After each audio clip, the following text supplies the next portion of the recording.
माननीय उपसभापति महोदय, राष्ट्रपति के अभिभाषण पर मैं अपने विचार व्यक्त करने के लिए खड़ा हुआ हूं। मैं कृतज्ञ हूं ये अवसर मिला और ये भी उम्मीद करता हूं, आग्रह भी करता हूं कि आज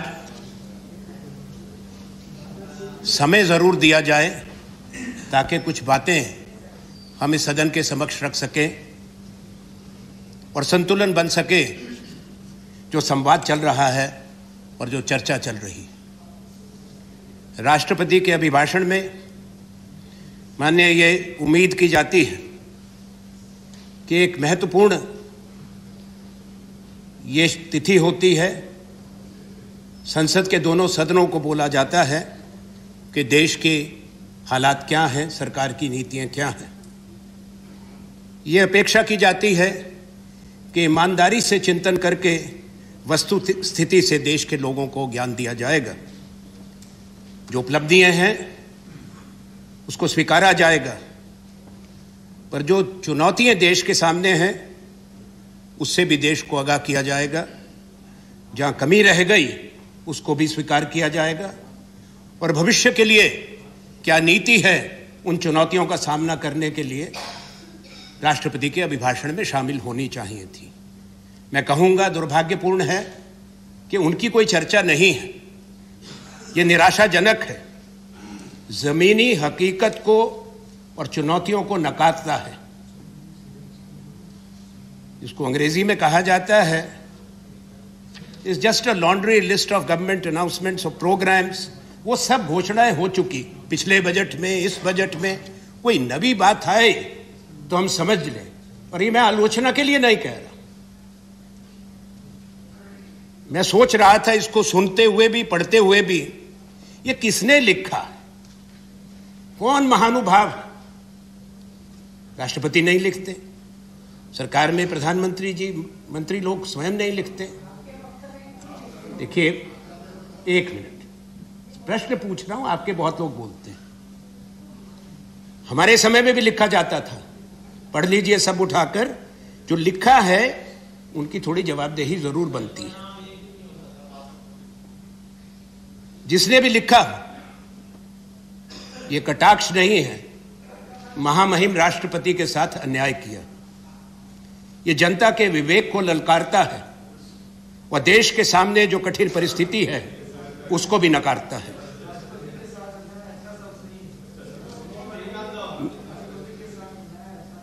शायद समय आ गया है वस्तु स्थिति को देखते हुए सामूहिक चिंतन का, और जहां कई कमियां रह गई हैं उस पर कोई हर्ज नहीं है, उस पर पश्चाताप भी होना चाहिए। एक तस्वीर दिखाई गई है, एक सुनहरी तस्वीर। अगर ऐसा ही कहते हैं तो मैं बैठ जाता हूं। अगर ये ऐसे ही टोका टोकी करेंगे मैं बैठ जाता हूं। If you have a point of order, Mr. Poddar, if you have a point of order, you can raise it under the rule. Please. माननीय, एक ऐसी तस्वीर दिखाई गई कि देश बिल्कुल चिंता मुक्त है, खुशहाल है, विश्व में आर्थिक प्रगति में पहले नंबर पर है। हर मोर्चे पर भारत कामयाब है। ऐसा हो ये हम सब चाहते हैं, देश सबका है। ये आपका ही नहीं है, हमारा ही नहीं है, ये साझा देश है। कोई नहीं चाहता, चाहे सरकार के है या विपक्ष के, कि हिंदुस्तान आगे ना बढ़े। तो कृपा करके ये गहरी जो लकीरें खींची जा रही हैं इसको बंद कीजिए। हम भी चाहते हैं हिंदुस्तान आगे बढ़े, आप भी और हम भी। अब देखिए, अगर ऐसे चलेगा तो मुश्किल।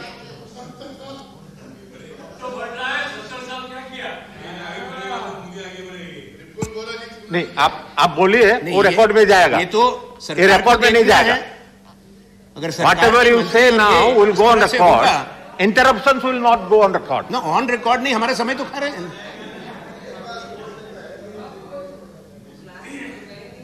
साहब, प्रजातंत्र में जो भी लोग सरकार में आते हैं, केंद्र में, राज्य में, वो समाज, देश के निर्माण का काम करते हैं, अपेक्षा की जाती है, सबकी प्रतिबद्धता होती है और सबका योगदान रहा है। प्रथम प्रधानमंत्री से लेकर वर्तमान प्रधानमंत्री तक भी, पंडित जवाहरलाल नेहरू जो पहले प्रधानमंत्री थे, उन्होंने बुनियाद रखी थी। 14 बरस अंग्रेजों की जेल में रहे थे।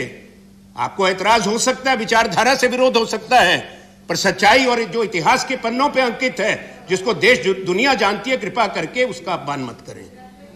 इंदिरा जी की शहादत का, राजीव गांधी शहादत का, उस पर भी कोई प्रश्न चिन्ह लग सकता है? हम स्वीकार करते हैं जितने प्रधानमंत्री आए, माननीय अटल बिहारी वाजपेयी जी भी 6 साल प्रधानमंत्री रहे, हम स्वीकार करते हैं उनके समय में भी काम हुआ। हम कभी नहीं कहते उन्होंने कोई काम नहीं किया।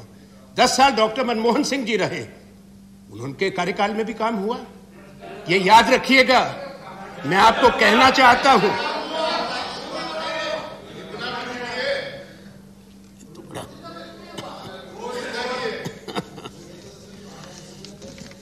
सुनिए, प्रजातंत्र में 2 पक्ष हो सकते हैं और आवश्यक है। एक सोच, एक विचारधारा संसदीय प्रजातंत्र में कभी नहीं हो सकती, ना होगी। एक दृष्टिकोण पे देश नहीं चलता, ना समाज बनता है। भारत बड़ा राज्य, बड़ा देश, प्राचीन देश है। सोच अलग हो वो ठीक है, पर एक दूसरे को छोटा दिखाना और अपने से पहले लोगों को अपमानित करना ये उचित नहीं है। मैं इतना ही निवेदन करना चाहता हूं। भारत का उदय 2014 में नहीं हुआ और जहां हम पहुंचे हैं, यह 8 साल का सफर नहीं है, 74 साल का सफर है।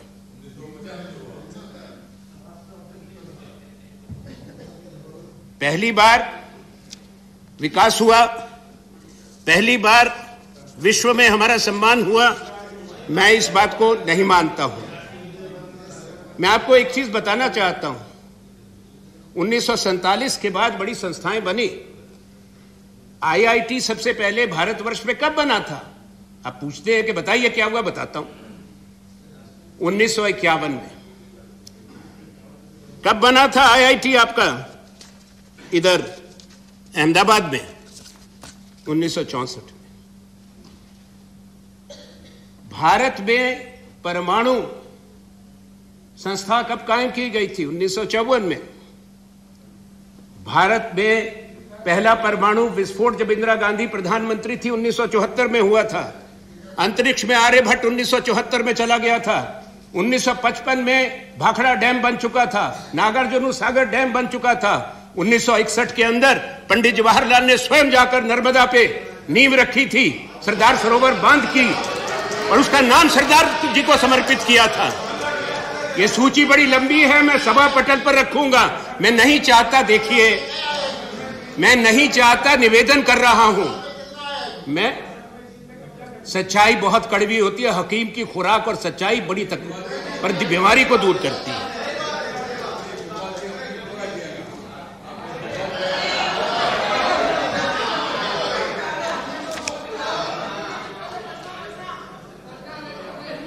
माननीय, मैं एक चीज कहना चाहूंगा आज सदन में, और इस चीज को आपसे निवेदन करता हूं।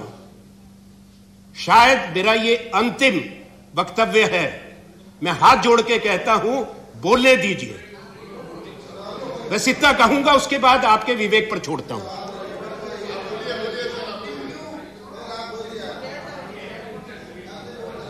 मैं ये कहना चाह रहा था कि जो ये देश बना है उसके निर्माण में सबका योगदान है।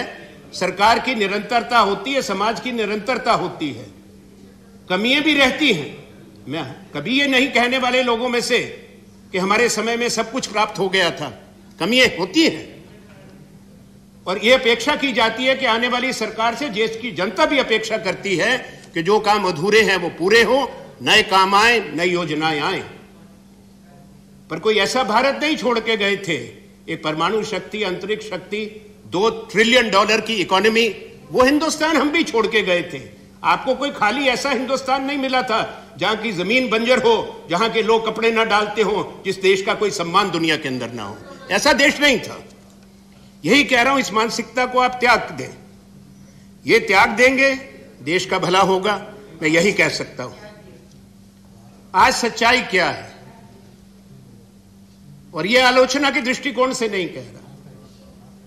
बहुत चुनौती भारतवर्ष के पास है, हमारे देश के सामने एक खौफनाक बेकारी है। आप अपना इकोनॉमिक सर्वे उठाकर पढ़ ले,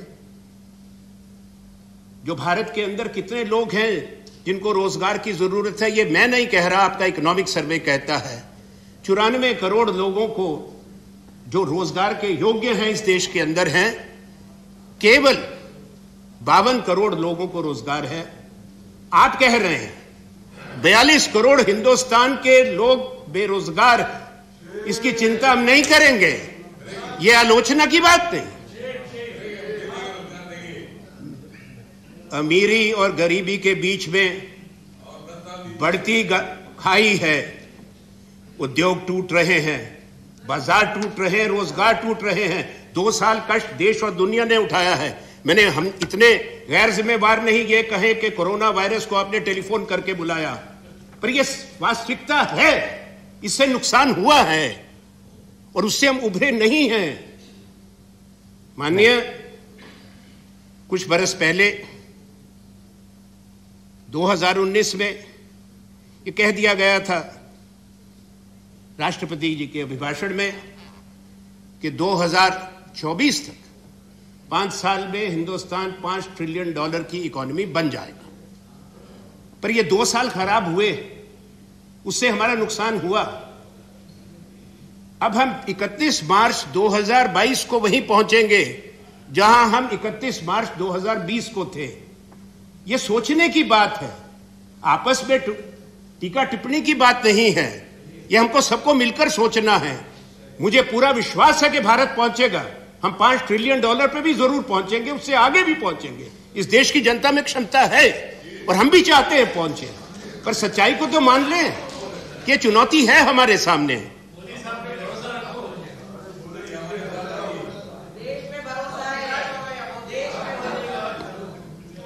मैंने ये बात इसलिए कही कि भारत सबसे नौजवान देशों में से है। हमारी मीडियन एज 28 बरस की है। इसलिए हमारी ये शक्ति भी है, ये चुनौती भी है कि अगर समाज में स्थिरता रखनी है, शांति रखनी है, इन नौजवानों के लिए अवसर पैदा करने होंगे। हम ये चीज स्वीकार नहीं कर सकता हमारा समाज कि अगर अमीर और गरीब के बीच में खाई बढ़ती जाए। 1% भारतवासियों के पास देश का 42.5% पैसा है, पूंजी है।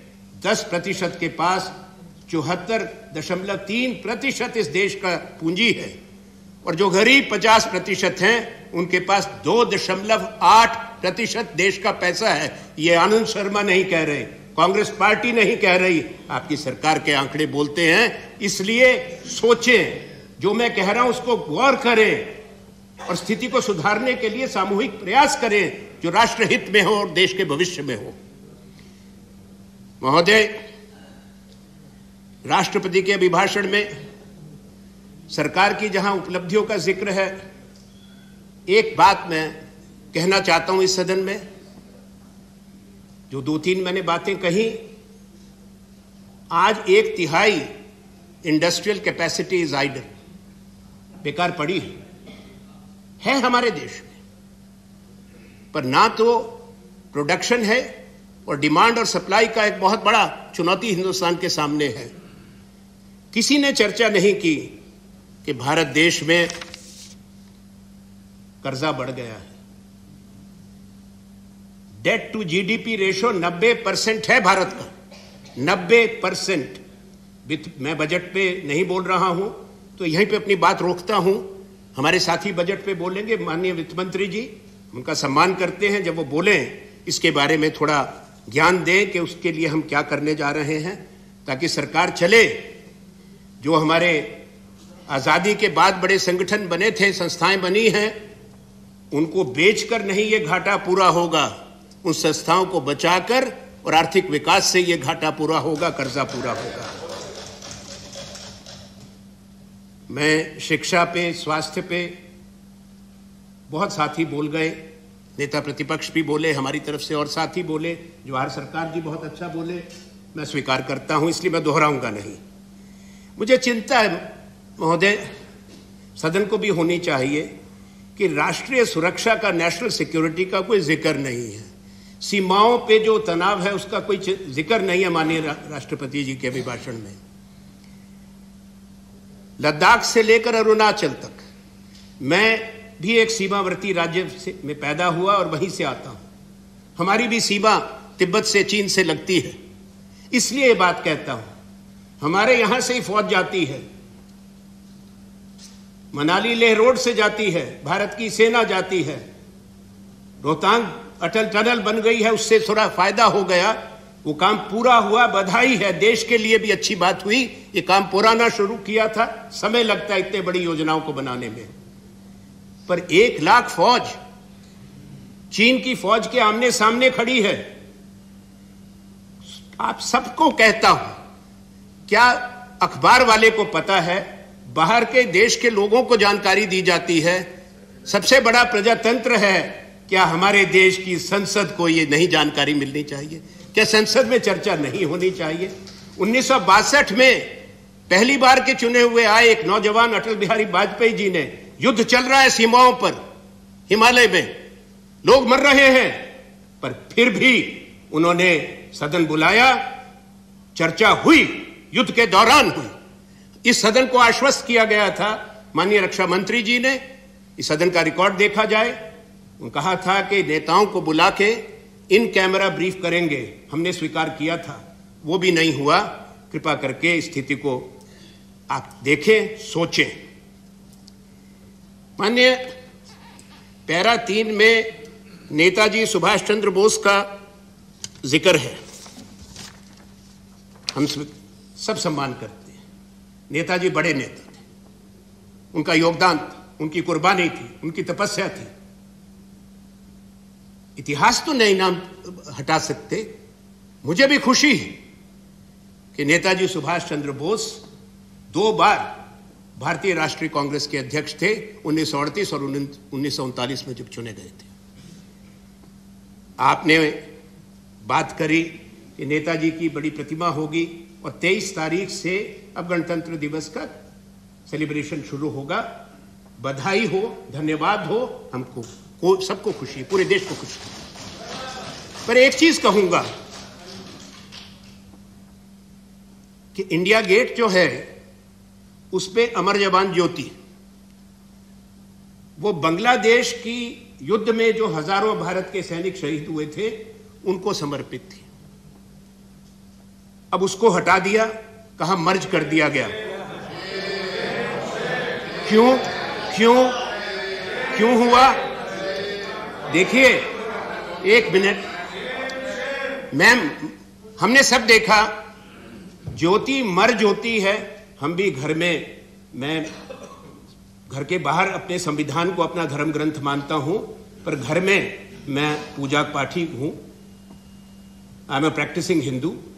तो मुझे मालूम है कि फ्लेम मर्ज नहीं होती, जब ज्योत जलती है वो ज्योत वहीं जलती है, जिस सम्मान के लिए, जिनको याद करने के लिए जली थी वो वहीं जलती थी।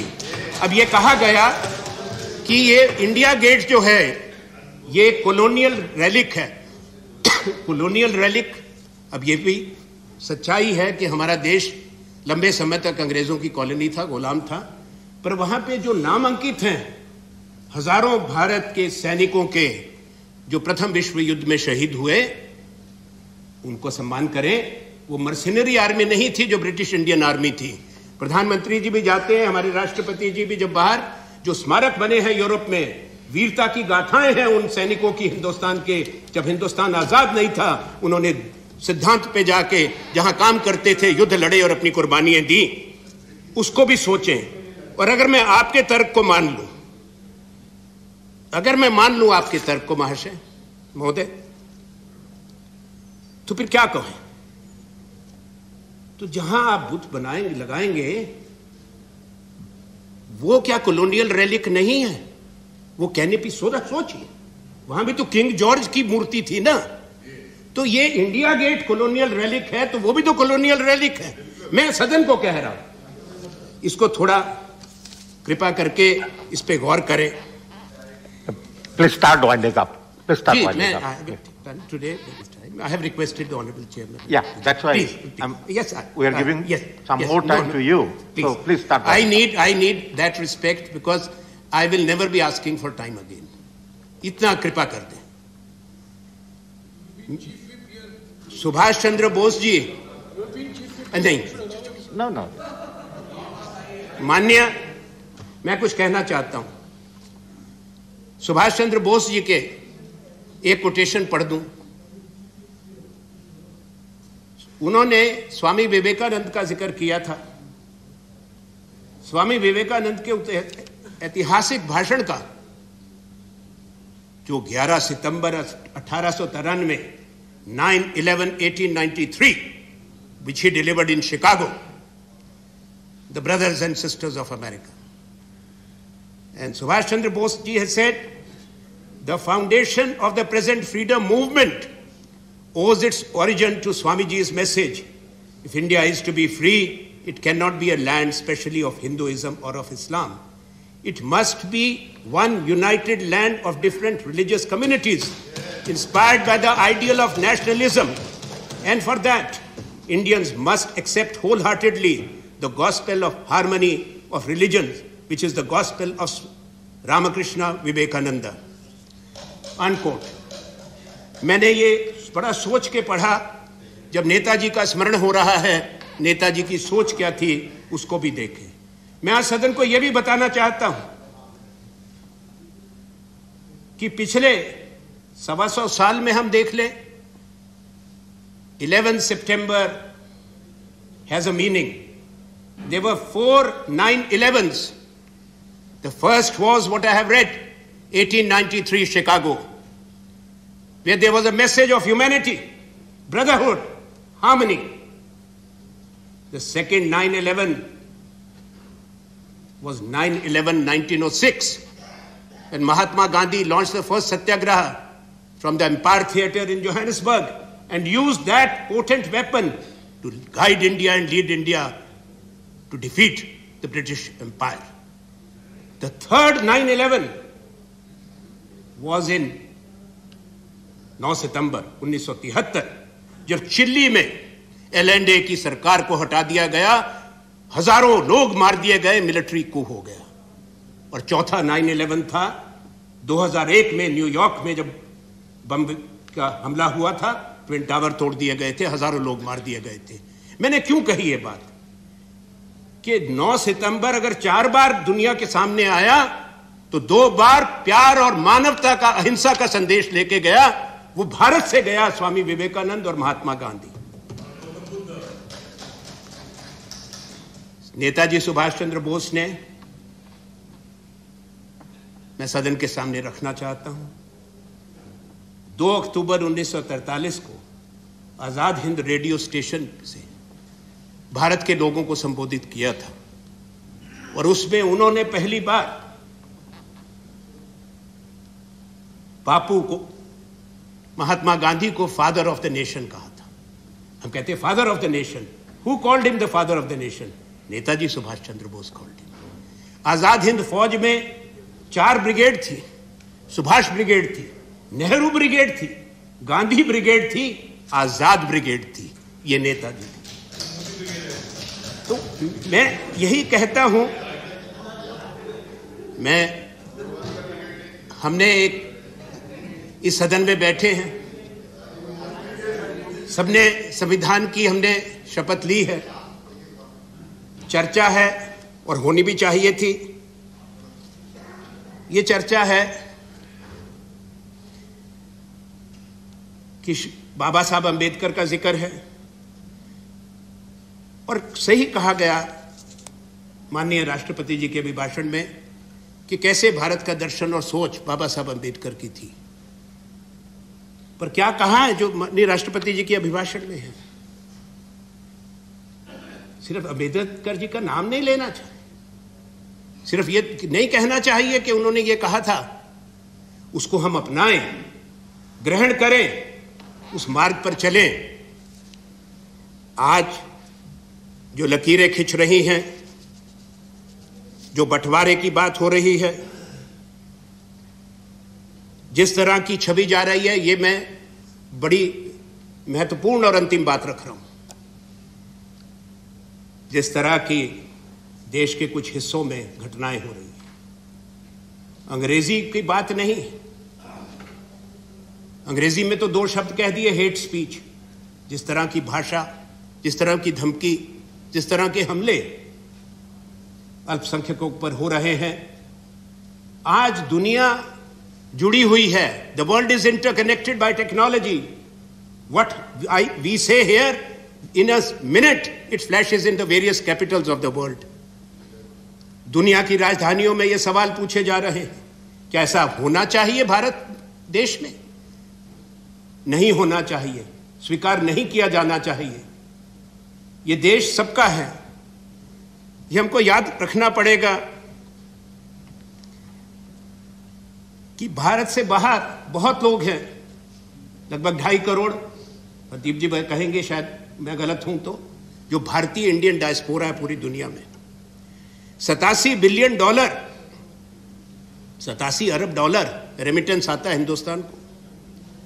बड़े बड़े ऊंचे पदों पर बैठे हैं, सूची है रख दूंगा, पर अमेरिका की उपराष्ट्रपति कमला हैरिस भी हैं, ब्रिटेन की होम सेक्रेटरी प्रीति पटेल भी हैं, ऋषि सुनाक वहां के चांसलर हैं, कई देशों के प्रधानमंत्री हैं, कई देशों में रक्षा मंत्री भारतीय मूल के हैं, कई सिख समुदाय के हैं कनाडा में। तो सोचो कि अगर वो सब सोचेंगे, जहां के लोग यहां पे इतने बड़े पदों पे हैं, उस देश में क्या हो रहा है, क्या ये भारत के लिए अच्छी बात है? मैं सदन गौर से सुने मेरी बात को। बड़े बड़े मल्टीनेशनल कंपनीज हैं जिसमें भारतीय मूल के लोग उनके मुखिया हैं। अल्फाबेट सुंदर पिचाई है, सत्य नडेला है, इनको हमने पद्मा पुरस्कार भी दिए हैं, इंदिरा नूई है, लंबी सूची है। ये दोनों सूचियां मैं सभा पटल पर रखूंगा इस आग्रह के साथ, प्लीज, इस आग्रह के साथ conclude, I am buying, please I will. मैं आपसे एक चीज कहूंगा और आपके माध्यम से सभापति महोदय, देश के माननीय प्रधानमंत्री जी से आग्रह करता हूं, मांग भी करता हूं, अपेक्षा भी रखता हूं कि जब सदन में आए, जवाब दे, तो ये देश को आश्वस्त करे और दुनिया को संदेश दे कि हम एक सबसे बड़ा प्रजातंत्र हैं, हम एक संवैधानिक देश हैं। इसलिए इस देश के विधान को और संविधान का सम्मान करते हुए किसी ऐसे बात की अनुमति भारत देश में नहीं होगी। मैं ये मांग करता हूं, ये कहते हुए कि यह याद रखा जाए, इस देश में 3 बड़े एथनिक ग्रुप्स दुनिया के हैं। यहां आर्यंस हैं, द्रविडियंस हैं, मंगोलॉइड्स हैं, और इस सदन में भी तीनों बैठे हैं। दूसरी बात, 7 दुनिया के बड़े धर्म हैं, और संविधान जो हमारा है वो 20 भाषाएं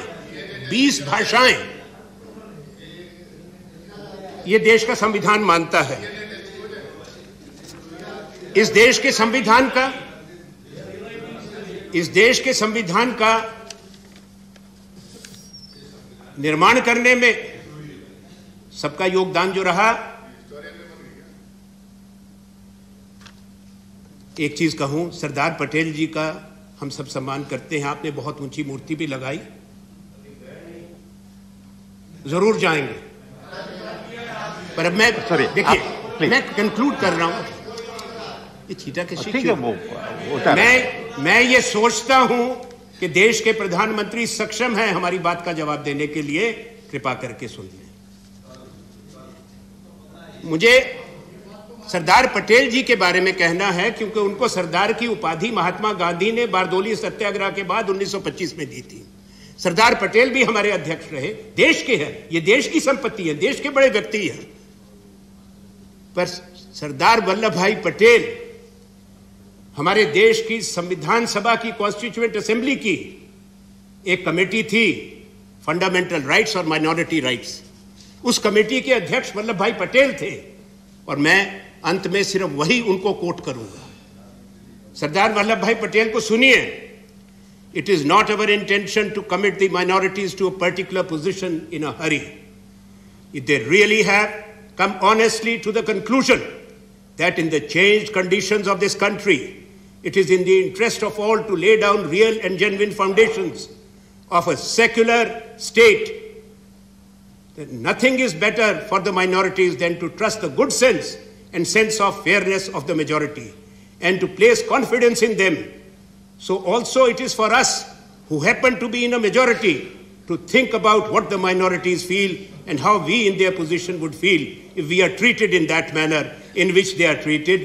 ये 25 मई 1949 को वो कमेटी की रिपोर्ट जब रखी, उन्होंने पेश करी, ये उन्होंने कहा है। मैं आपसे अंत में यही कहना चाहता हूं, मैं कोई दोष नहीं दे रहा, जो ऐसी सोच के कुछ कई लोग हैं, कुछ संगठन हैं जो घृणा फैला रहे हैं, जो हिंसा करते हैं, वो किसी का हित नहीं करते। हम नहीं चाहते भारत की ऐसी छवि हो, हम वही चाहते हैं जो विवेकानंदा जी ने कहा था, हम वही चाहते हैं जो सुभाष चंद्र बोस ने कहा था, हम वही चाहते हैं जो दर्शन गांधी जी का था। तो कृपा करके उसको बचा के रखें। अगर ये दूसरा दर्शन हुआ, बड़ा खतरनाक है। कल लता जी को सारे देश ने, प्रधानमंत्री जी ने, सब नेताओं ने, सब दलों ने अपनी श्रद्धांजलि दी। वो उनकी आवाज देश की आवाज थी। हम सब उनको सुन के बड़े हुए। उस गाने को मुझे याद है, हमने तो तब सुना था जब सबको रोते देखा, अपने पिता और दादा को भी, ए मेरे वतन के लोगों। और आज सुबह मैं सोच रहा था, अंत में यही कहूंगा कि उनको भी ग्रहण कर लें, क्योंकि आज जो कुछ सोच है तो उस गाने को भी दोबारा लिखेंगे कि शहीद, कुर्बानी, ये शब्द क्या है। तो ये रोकते हैं इस बात को। मैं अंतिम शब्द में यही कहूंगा, अपनी वाणी को विराम देते हुए, कि हम सबका देश है, हम सबको बनाना है, हम सबको आगे लेके जाना है। आप ठीक काम करेंगे, आपको सहयोग भी होगा, आपको शुभकामनाएं भी, पर सबको मिलके इसके बारे में सोचें। अगर नहीं सोचेंगे, अगर बच्चों के दिमाग में, नौजवानों के दिमाग में ये लकीरें खींचती जाएंगी, ये भारत की आत्मा पर घाव होगा, जख्म होगा, जिसकी कीमत देश को चुकानी पड़ेगी। धन्यवाद। धन्यवाद। The next speaker is Dr. Fawzia Khan. Thank you very much, Vice Chairman, sir. How much time do I have? कितना टाइम है इनका? 7-8 मिनट है, आप बोले। 7-8 नहीं sir, please give me 10 to 12 minutes. Your party okay, has given that time to you. Anyway, I cannot give. Sir, as we celebrate Azadi Ka